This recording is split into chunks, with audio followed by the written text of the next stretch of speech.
Hello दोस्तों, स्वागत है आपका आपके अपने एजुकेशनल चैनल एसएन गुरुकुल पर। आज हम इस वीडियो के माध्यम से जानेंगे जाति आवासीय आय प्रमाण पत्र से जुड़ी महत्वपूर्ण जानकारियां। बहुत सारे अभ्यर्थी के दिमाग में जाति आवासीय आय प्रमाण पत्र को लेकर बहुत सारे असमंजस हैं, दुविधाएं हैं, प्रश्न हैं। तो हम इस वीडियो में जो है उन बेहद ही सरल और आसान भाषा में उन सारे असमंजस और दुविधाओं को दूर करने का प्रयास करेंगे। तो आइए जानते हैं कि जाति आवासीय आय प्रमाण पत्र का आवेदन कैसे करना है। आप बिहार में बेहद ही सरल और आसान तरीके से जो आप घर बैठे जाति आवासीय आय प्रमाण पत्र बना सकते हैं अपने स्मार्टफोन या लैपटॉप के माध्यम से। आपको लैपटॉप और स्मार्टफोन में जो है गूगल या क्रोम खोलना है, उसमें RTPS बिहार टाइप करना है। वो RTPS बिहार जैसे ही टाइप करके उस पर क्लिक करेंगे आपको दो लिंक खुलेंगे। एक जो है सबसे ऊपर होगा वो RTPS या फिर RTPS 1 लिखा हुआ रहेगा, उसको आपको छोड़ देना है। दूसरा नंबर पर जो RTPS 2 करके जो लिंक आएगा उसे आपको क्लिक करना है, ओपन करना है। वो आपको खुल करके आपके सामने होगा। थोड़ा स्क्रॉल करके नीचे जाना है, लेफ्ट साइड में आपको दिख जाएगा सामान्य प्रशासन विभाग। सामान्य प्रशासन विभाग दिखेगा, उस पर आपको क्लिक करना है। जैसे ही क्लिक करेंगे आपको जाति प्रमाण पत्र के लिए आवेदन, आवासीय प्रमाण पत्र के लिए आवेदन, आय प्रमाण पत्र के लिए आवेदन खुल जाएगा।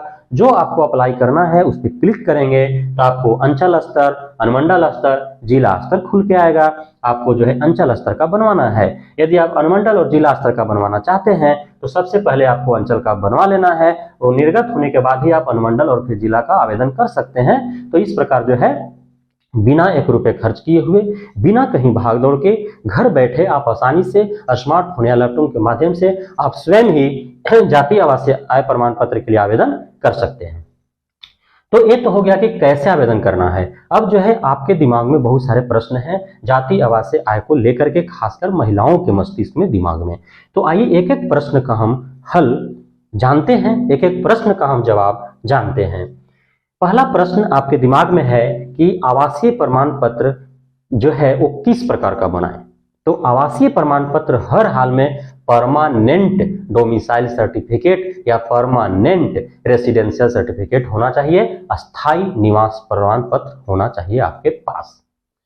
जाति आवासीय आय किसके नाम से बनवाएं? अभ्यर्थी आप हैं, नौकरी आपको लेना है, तो जाति आवासीय आय प्रमाण पत्र आपके नाम से होना चाहिए। अप्लीकेंट नेम में आप स्वयं का नाम डालेंगे, उसके बाद आपके फादर का नाम, आपके मदर का नाम होगा और इस प्रकार आपको आवेदन करने हैं, बनवाने हैं जाति आवासीय आय प्रमाण पत्र, यानी कि आपका कास्ट सर्टिफिकेट, रेसिडेंशियल या डोमिसाइल सर्टिफिकेट और इनकम सर्टिफिकेट। तीसरा प्रश्न आपके दिमाग में आ रहा है कि आय प्रमाण पत्र कितना का बनवाएं। तो बिहार में मिनिमम जो आय प्रमाण पत्र बनवाने हैं वह 90,000 का, न्यूनतम 90,000 का होना चाहिए। 90,000 से कम का यदि आप आवेदन करते हैं तो आपका रिजेक्ट हो जाएगा। विषम या विशेष परिस्थिति में आपके राजस्व जो कर्मचारी या राजस्व पदाधिकारी होते हैं उनके आदेश पर ही जो है वो 90,000 से कम का बन पाता है। लेकिन आपको जो है 90,000 या उससे अधिक 92, 95, 98 उससे बहुत ज्यादा आपको नहीं बनवाना है, कम से कम 90,000 का आपको बनवाना है।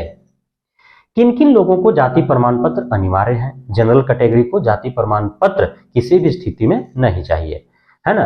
जब वहीं BC1, BC2, SC, ST के महिला और पुरुष सारे अभ्यर्थियों को जाति प्रमाण पत्र हर हाल में आवश्यक है। अगला प्रश्न आपके दिमाग में आ रहा है, अविवाहित महिलाएं जाति आवासीय आय कहां से बनवावें? जिनकी शादी ही नहीं हुई है तो वे तो अपने पिता के घर में रहते हैं, तो जाति आवासीय आय प्रमाण पत्र जो है वे अपने पिता के घर से ही बनवाएंगे। लेकिन अप्लीकेंट नेम में उनका स्वयं का, अभ्यर्थी का खुद का नाम होगा और माता पिता में अपने माता पिता का नाम वो डाल लेंगे और वहीं का एड्रेस भी वो डालेंगे। नवविवाहित महिलाएं जाति आवासीय आय कहां से बनवावें? हाल ही में शादी हुआ है, उनका आधार कार्ड उनके पिता के घर का है, पति के घर का है नहीं। तो यदि विवाह उनका बिहार में ही हुआ है और बिहार के ही हैं तो कोई इशू नहीं है। वो जाति प्रमाण पत्र जो है हर हाल में महिला को तो चाहिए ही मायके से, पिता के घर से। आवासीय और आय भी यदि वो बनवाना चाहते हैं, क्योंकि बिहार में उनका मायके है, उनका पिता का घर है, तो वहां से बनवा सकते हैं और इसके लिए आवेदन कर सकते हैं, कोई इशू नहीं है। यदि उन्हें जो है ससुराल का बनवाना होगा, पति के घर का बनवाना होगा, तो सबसे पहले जो है आधार कार्ड वो सुधरवा लेंगे। उसके बाद जो है आय और आवासीय अपने पति के घर से बनवा लेंगे। जाति तो हर हाल में जो है वो मायके का होना चाहिए, पिता के घर का होना चाहिए। अगला प्रश्न जो है आपके दिमाग में आ रहा है, बिहार की महिलाएं जिनका विवाह दूसरे राज्य में हो गया है, वे जाति आवासीय आय किनके नाम से बनवाएंगे, कैसे बनवाएंगे? तो बिहार की महिला हैं, उनका शादी झारखंड, यूपी या अन्य राज्य में हो गया है और वो बिहार में नौकरी करना चाहते हैं, 7वें चरण शिक्षक बहाली में वे शामिल होना चाहते हैं, तो कोई दिक्कत नहीं है। बिहार में उनका पिता का घर है, वो पिता के घर से आधार, जाति, आवासीय आय बनवा करके और इसमें वो आवेदन कर सकते हैं। जाति प्रमाण पत्र तो हर हाल में पिता के घर का ही होना चाहिए, मायके के घर का ही होना चाहिए। यदि आवासीय और आय भी बनवा लेते हैं बिहार में, यदि उनका मायके है, पिता का घर है, दूसरे राज्य में उनका ससुराल है, बिहार में नौकरी करना चाहते हैं, तो आधार कार्ड, जाति, आवासीय आय यहीं का जो है पिता के घर का, मायके का बनवा करके इसमें शामिल हो सकते हैं। अगला प्रश्न है, अन्य राज्य की महिलाएं जिनका विवाह बिहार में हुआ है, वे जाति आवासीय आय कहां से बनवाएंगे? बहुत सारे ऐसे बिहार में विवाहित महिला हैं, अभ्यर्थी हैं जो दूसरे राज्य से हैं, उनका मायके, उनका पिता का घर दूसरे राज्य में है और ससुराल बिहार में है और बिहार में नौकरी करना चाहते हैं, तो कर सकते हैं। जातीय प्रमाण पत्र जो है वो अपने पिता के घर से, अपने मायके से बनवा लेंगे। उसके बाद जो है आय और आवासीय प्रमाण पत्र जो है वो अपने पति के घर से, अपने ससुराल से बनवा करके और इसमें आवेदन कर सकते हैं। तो हमने देखा कि जाति प्रमाण पत्र महिलाओं को हर हाल में, हर परिस्थिति में उनके मायके का होना चाहिए, उनके पिता के घर का होना चाहिए। आवासीय और आय प्रमाण पत्र महिलाओं को जो है यदि उनका मायके और ससुराल दोनों बिहार में है तो कहीं से भी चल सकता है, बशर्ते आधार कार्ड भी वहीं का होना चाहिए जहां का आय और आवासीय वो बनवा रहे हैं। यदि दूसरे राज्य की हैं, बिहार में शादी हुआ है तो उनको तो बिहार का ही बनवाना होगा, दूसरे राज्य का बनवा लेंगे तो बिहार में आवेदन नहीं कर पाएंगे। यदि बिहार में मायके है, ससुराल दूसरे राज्य में है, तो उन्हें जो है अपने मायके से सारा डॉक्यूमेंट्स, उनको आधार जो है, जाति, आवासीय आय सभी जो है अपने पिता के घर से बनवाना होगा, तभी इसमें शामिल हो पाएंगे, है ना। तो यह जो है महिलाओं से जुड़ी जो जाति आवासीय आय को लेकर के आपके दिमाग में, आपके मस्तिष्क में जो दुविधा और असमंजस था, हम उम्मीद करते हैं कि आपको जो है वो सारी दुविधाएं और असमंजस दूर हो गए होंगे।